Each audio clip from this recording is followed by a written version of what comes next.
Let's face it, everyone loves McDonald's. Even the people who say they don't love McDonald's usually, in our experience, secretly love sneaking in a Big Mac from time to time. But aside from their delicious, fast, and affordable burgers, the most popular item at McDonald's might just be the one on the side. That's right, the McDonald's fry. Branded by many to be the perfect iteration of the French fry, these crispy, salty bites of deliciousness deserve a fast food chain all their own. You ever had that feeling when you're digging into a carton of McDonald's fries and you just think, how did you get to be this iconic? Well, we're here today to answer that very question. Welcome to Gourmet Assembly, the place where we spill the tea on all your favorite foods, teaching you a little something and getting your mouth watering in the process. Today, it's all about the world's most addictive sidekick, McDonald's fries. Strap in because this one is about to blow your mind.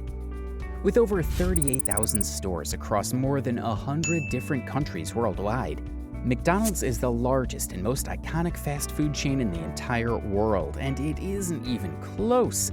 As of 2024, McDonald's annual revenue is somewhere over $25 billion. Yeah, with a B. Their total brand value is just shy of $200 billion. The next most valuable chain restaurant? Starbucks, with a brand value of $61 billion, less than a third of the Golden Arches. So how did McDonald's go from a tiny burger stand to the biggest fast food company in the world? To learn that, we're going all the way back to 1940. In sunshiny California, two brothers, Richard and Maurice McDonald, decided to open a restaurant. Their father owned and operated a food stand called the Air Dome near Monrovia Airport, and the McDonald's brothers decided to follow in their dad's footsteps. But McDonald's wasn't always the burger and fries titan that it is today. In fact, when the McDonald's brothers first opened their doors, their restaurant was called McDonald's Famous Barbecue. And while it sold hamburgers, it focused primarily on barbecue meals. Around 1948, Richard and Maurice realized that the majority of their profits came from the sale of hamburgers. They decided to completely change their business model, establishing a streamlined system and a small, simple menu consisting only of hamburgers, cheeseburgers, potato chips, coffee, ice cream, soft drinks, and apple pie. McDonald's developed this speedy service system, taking inspiration from White Castle, which at this point had already been in business for 2 decades. That's right, White Castle has been around for over 100 years. Think about that. Fun fact, McDonald's first mascot was actually a hamburger-headed chef named Speedy. The Golden Arches didn't come along until the 1960s, and Ronald McDonald, our favorite fast food clown, was introduced in 1963 in an effort to brand McDonald's towards the kiddos. Anyhow, business grew and grew. And as is often the case with huge brands like this, it took a cunning and ingenious businessman to take McDonald's to the next level.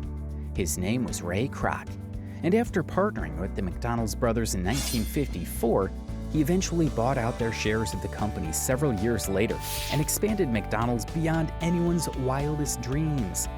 Using some crafty real estate practices and a thirst for success, Kroc franchised McDonald's, and the business was already grossing $56 million annually by 1960. And the rest is history. But let's not get sidetracked. Back to the fries. So let's back up. Remember that simple menu we brought up earlier? Did you notice anything? Well, if you were paying attention, you'd know that at first, believe it or not, McDonald's wasn't about the fries. Yeah, go figure. The place with the most popular fries in the world didn't even include them on their menu when they first started out. McDonald's actually began with serving potato chips with their burgers. Yeah, the thin, crunchy kind. But customers, they weren't vibing with it. So in 1949, McDonald's brought in fries to the mix. A big move, right? Here's another fun fact. In the early days, McDonald's fries were actually cooked in a beef tallow blend. Yup, beef fat. 93% beef fat to be precise. The rest was cottonseed oil. That rich, craveable taste that you could only get from animal fat was part of the magic. However, in the late 1980s, a businessman named Phil Sokoloff, who had had a heart attack at the young age of 43, took out full-page newspaper ads in the biggest cities in America, accusing McDonald's of being a public health risk and begging them to ditch the tallow.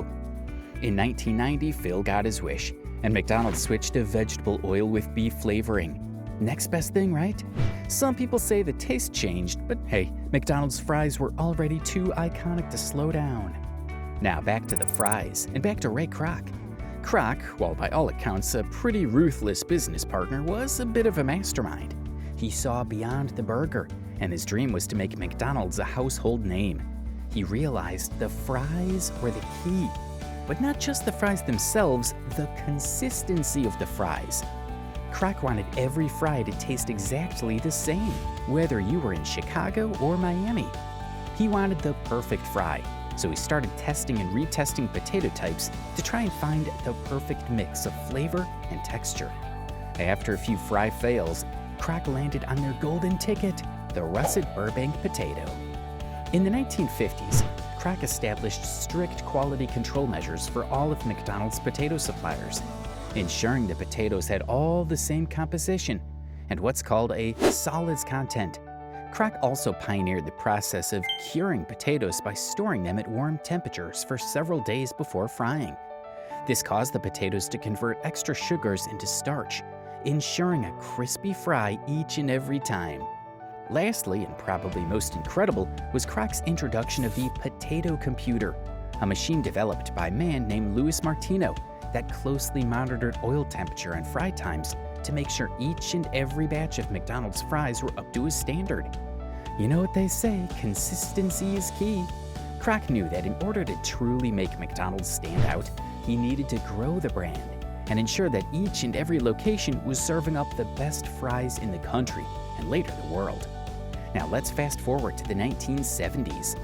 At this time, McDonald's fries were the side everyone was talking about. Their fries were more than popular, they were an obsession. By this point it was official. Fries were McDonald's secret weapon, and they were winning. McDonald's fries make up a massive part of their total sales and profits, and that's largely due to their incredible profit margin. Whereas the profit margin on a hamburger is around 55%, for fries it's closer to 75%, all the way up to 90%. Today, McDonald's sells over 9 million pounds of French fries every single day. 9 million pounds daily. That's a load of potatoes. Once Kroc figured out the perfect French fry system, the rest was history. And you know what? The world is better for it in our eyes. Alright, so now we know the history behind these little golden spuds. It's time to get behind the curtain on how these famous fries are actually made. Because they don't just appear in that red little carton by magic. It all starts with potatoes, tons of them, literal tons. McDonald's buys about 3.4 billion pounds of potatoes per year, working with farmers across North America to source their spuds, focusing on quality and consistency. For potato farmers, McDonald's is like the holy grail. Becoming a potato supplier for the biggest fast food chain in the world has to be a dream come true. And for some lucky American farmers, most of which are located in the Pacific Northwest, that dream has become a reality. In addition to russet Burbanks, they also use Shepherdie potatoes, Ranger russets, and Umatilla russets. These potatoes grow big and starchy, making them perfect for a fluffy inside and a crispy outside. Once the potatoes are harvested, they're brought to a processing facility where they're thoroughly washed, like the kind of clean you wish you could do to your car in a car wash. We're talking squeaky clean spuds here. Then they're peeled with high-pressure steam because nobody wants that random potato skin chunk on their fry. While some brands and restaurants prefer to leave the skin on the potatoes, McDonald's just always goes that extra mile to ensure a smooth, crispy, perfect French fry. After they're washed and cleaned, the potatoes go through a meticulous inspection process. Workers cut any imperfections like bruises or gray spots off each and every potato by hand. Yeah, even at McDonald's, where we're dealing with millions of potatoes daily, they still put the care into examining every single spud to make sure it's up to snuff. Only the prettiest, most perfect potatoes make it to the next round. Then comes the slicing, or should we say speed slicing. This isn't just any knife. These are high-speed water blade cannons. We're not joking. Long metal tubes with razor-sharp blades fixed on a grid on one end act as our potato slicer.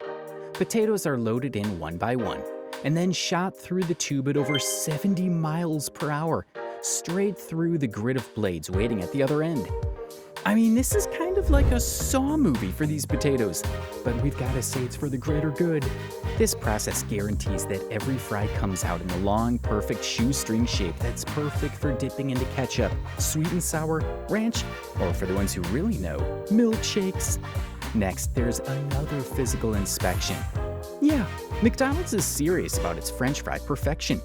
In case any blemishes make it past the workers on the line, the fries go through an optical scanner, a piece of high-tech equipment that instantly scans each and every French fry, removing any from the line that show any signs of being less than perfect. When we said that McDonald's holds their fries to a high standard, we weren't kidding. Next up, a quick 15-minute dip into steaming hot water to blanch the potatoes. Instead of frying them when they're raw, McDonald's partially cooks the fries in water first. This step ensures that the fries have that light texture on the inside while being perfectly cooked and crispy on the outside. Nobody likes a soggy fry, or worse, a crunchy, undercooked one. After that, it's pre-fry time. A machine shakes the excess water off the fries after their trip in the sauna, and then they take a dip in a vat of oil bubbling at over 400 degrees Fahrenheit. McDonald's uses a vegetable oil blend to further partially cook the potatoes. And there's even a secret ingredient, dextrose. Dextrose is a natural sugar that helps give every fry that consistent color and helps ensure even cooking. Frying the French fries twice ensures that crispy, crunchy exterior.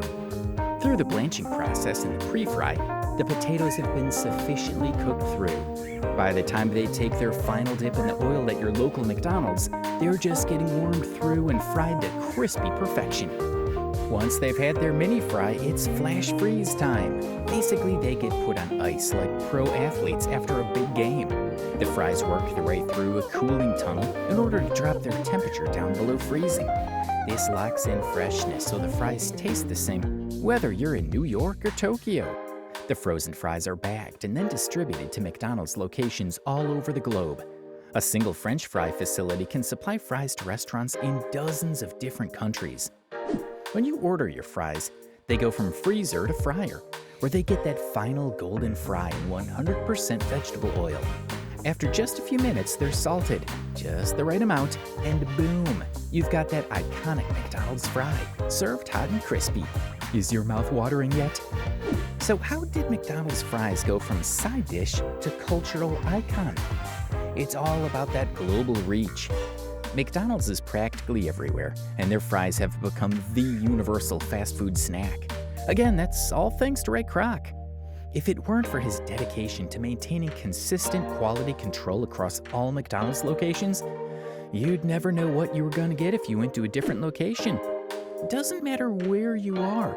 You could be on the bustling streets of New York City, the rural Midwest, even halfway across the globe in Japan or India. If you see those golden arches, you know you're getting that same salty, crispy goodness. But here's where it gets interesting. In Asia specifically, McDonald's tends to go to a whole new level. In Japan, you might get fries loaded with cheese and different sauces. In the Philippines, they've got shake fries, where you choose your seasoning, pour it into the paper bag of fries, and shake it yourself. And in India, you'll find fries with different flavors to suit local tastes. Seriously, will we ever make a video that doesn't feature a segment on how Asia is schooling us on all our favorite foods? McDonald's is adapting to different cultures, making sure that anyone, anywhere can have their fries their way. But the love for fries and the quality of the potatoes and the fries themselves, that stays the same everywhere. And then we have the internet, which, let's be honest, has fully embraced McDonald's fries. From memes to fry hacks, these fries are everywhere. If you were to ask anyone in the world what the first restaurant was that came to mind when you said French fries, we'd put our money on McDonald's 99% of the time. McDonald's is regularly at the top of the fast food French fry tier lists on Twitter and Reddit. And if not for the internet, how do you think the word spread about dunking your fries in your milkshake for the ultimate sweet and salty food hack? Yes, we swear it's the ultimate treat. Try it and let us know what you think. McDonald's fries have become a comfort food staple. The speed and ease just add a whole other layer. Whether you're treating yourself after a long day or just grabbing a quick snack, you know you can swing into a drive-thru and get a steaming hot carton of McDonald's fries in seconds. They're basically a universal symbol of deliciousness. So there you have it. The journey of McDonald's fries, from humble spud to worldwide obsession. We have many people to thank for the invention of this perfect snack. From the McDonald's brothers for getting the ball rolling to Ray Kroc for taking it to the next level, the world of fast food was forever changed by the introduction of the McDonald's fry. They have truly earned their golden reputation as world-famous fries, and we're loving it. If you're a fry fanatic, we want to hear from you. Drop your favorite fry memory or hack in the comments below. We need ideas. And hey, if you're not already subscribed, hit that button so you don't miss out on more tasty deep dives. Thanks for joining us on Gourmet Assembly. We'll catch you next time.